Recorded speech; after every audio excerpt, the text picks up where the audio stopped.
Job లేక ఇబ్బంది పడుతున్నారా? అయితే మెడికల్ కోడింగ్ మీకు మంచి ఆప్షన్. వెంటనే కాల్ చేసి కోర్సులో జాయిన్ అవ్వండి.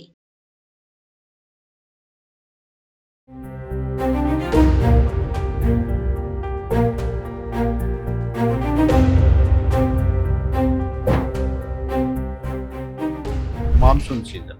ఈ మాన్సూన్ సీజన్‌లో ఈ విండ్స్ మనకి భూమధ్య రేఖని దాటిన తర్వాత భూగమనం వల్ల ఇవి నైరుతి దిక్కుకి వంగి మనకి భారతదేశంలోకి ప్రవేశిస్తాయి.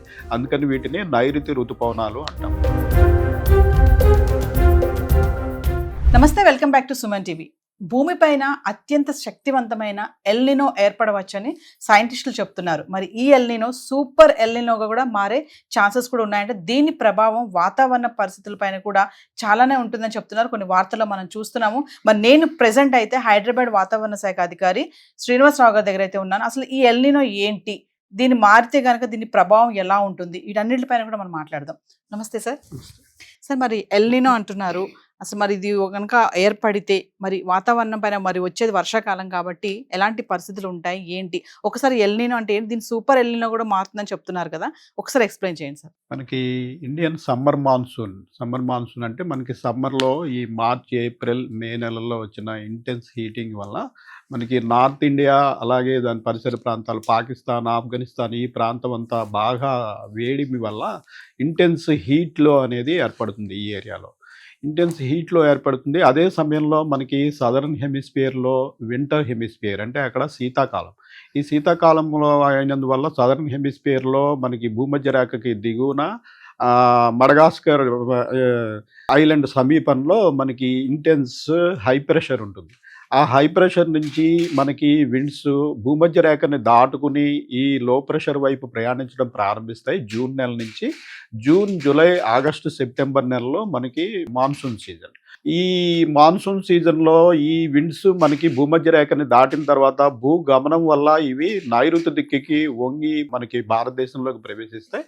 అందుకని వీటిని నైరుతి ఋతుపవనాలు అంటాం. ఈ నైరుతి ఋతుపవనాలు ప్రధానంగా 2 గ్లోబల్ ఫ్యాక్టర్స్ వల్ల ఎఫెక్ట్ అవుతుంటాయి. ఒకటి ఎల్నినో సదర్న్ ఆసిలేషన్ అని అంటాము, మరొకటి ఇండియన్ ఓషన్ డైపోల్. ఈ 2 కూడా మనకి ఇండియన్ మాన్సూన్ని ప్రభావితం చేసే ముఖ్యమైన అంశాలు. అయితే ఎల్నినో అంటే ఏమిటంటే ఇది మనకి భూమధ్య రేఖకి దిగువన పోయిన తర్వాత పసిఫిక్ మహాసముద్రంలోని టెంపరేచర్లు మనకి ఈ మాన్సూన్ ఫ్లో మీద చాలా ఎఫెక్ట్ చూపిస్తాయి.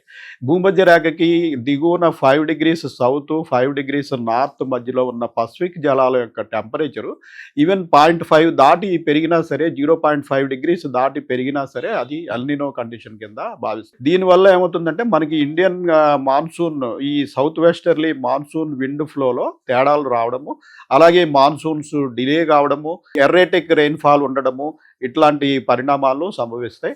అది మరి 2 degrees 3 degrees వరకు కూడా ఆ పసిఫిక్ జలాలు ఆ ప్రాంతంలో వేడెక్కినట్టయితే దాన్ని సూపర్ ఎల్నినో, తీవ్రమైన ఎల్నినోగా భావిస్తాము. ఆ సమయంలో మనకి ఇంచుమించుగా డ్రాట్ కండిషన్స్ కూడా వచ్చే అవకాశం ఉంటుంది. అయితే ఈ ఎల్నినో తర్వాత మనకి పసిఫిక్ మహాసముద్రాన్ని దాటి హిందూ మహాసముద్రం గుండా ఈ పవనాలు వస్తుంటాయి. హిందూ మహాసముద్రంలో కూడా మనకి ఐఓడి అనే కండిషన్ ఉంటుంది. ఈ ఐఓడి కండిషన్లో ఏంటంటే మనకి హిందూ మహాసముద్రంలో మనకి పశ్చిమాన వేడి వాటర్స్ ఉండి తూర్పులో కనుక చల్లటి జలాలు ఉన్నట్టయితే ఇది మనకి పాజిటివ్ ఐఓడి కండిషన్.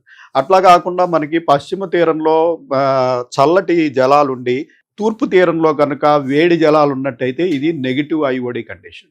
ఈ ఐఓడి కండిషన్ కూడా మనకి మాన్సూన్ని ప్రభావితం చేస్తుంది. ఒక్కొక్కప్పుడు మనకి ఎల్నినో ఉన్నప్పటికీ ఐఓడి కనుక పాజిటివ్గా ఉన్నట్టయితే కొంతవరకు ఎల్నినో ప్రభావాన్ని మనకి న్యూట్రలైజ్ చేసి ఇండియాలో రెయిన్ఫాల్ నార్మల్గా పడే అవకాశం ఉంది. ప్రస్తుత పరిస్థితి ఏంటంటే మనకి ఎల్నినో, ఐఓడి 2 కూడా న్యూట్రల్ కండిషన్లో ఉన్నాయి. ఇవి ప్రస్తుతం మనకి మే ఎండింగ్ నాటికి ఎల్నినో కండిషన్స్ రావచ్చు అన్న సూచనలు మనకి అందుతోంది. అయితే ఐఎండి దీని మీద పూర్తి విశ్లేషణ ఇంకా కంప్లీట్ కాలేదు. మరొక 15 రోజులు 3 వారాల్లో కరెక్ట్గా మనకి ఈ మాన్సూన్ టైంకి ఎల్నినో వస్తుందా, ఆ టైంలో ఐఓడి ఏమన్నా పాజిటివ్గా ఉంటుందా, నెగిటివ్గా ఉంటుందా, లేకపోతే ఐఓడి కూడా నెగిటివ్గా ఉంటుందా, ఓవరాల్గా మాన్సూన్ ఎలా ఉండబోతుంది అన్నది ఐఎండి విశ్లేషణ పూర్తి కావడానికి మరొక 2 నుంచి 3 వారాల్లో మనకి ఫైనల్ రిజల్ట్ రావడం జరుగుతుంది. సో అంటే ఈ ఏడాది వచ్చే వర్షాకాలం పైన దీని ప్రభావం బాగానే పడుతుందని చెప్తున్నారు. ఇన్ కేస్ కనుక ఎల్నినో ఏర్పడితే మరి ఏంటి? ఎల్నినో ఏర్పడినట్టయితే జనరల్గా మనకి మాన్సూన్ ఫ్లో తగ్గడం అంటూ ఉంటుంది, అట్లాగే డిలే కావడము, ఎర్రేటిక్ మాన్సూన్స్ ఉంటాయి.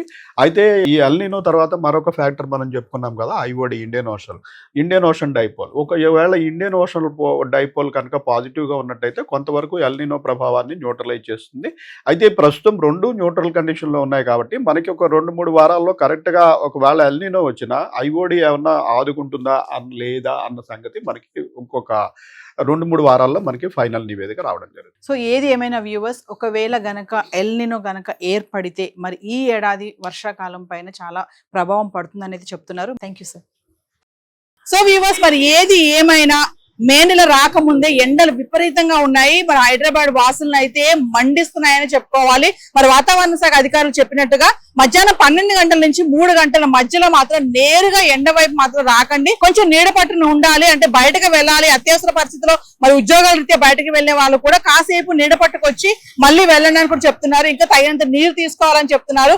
బాడీ డీహైడ్రేట్ అవ్వకుండా కూడా చూసుకోవాలని కూడా చెప్తున్నారు. మరి వేసుకునే డ్రెస్సెస్ కూడా లైట్ కలర్స్ లో ఉన్నటువంటి డ్రెస్సెస్ కూడా వేసుకోండి అని కూడా చెప్తున్నారు.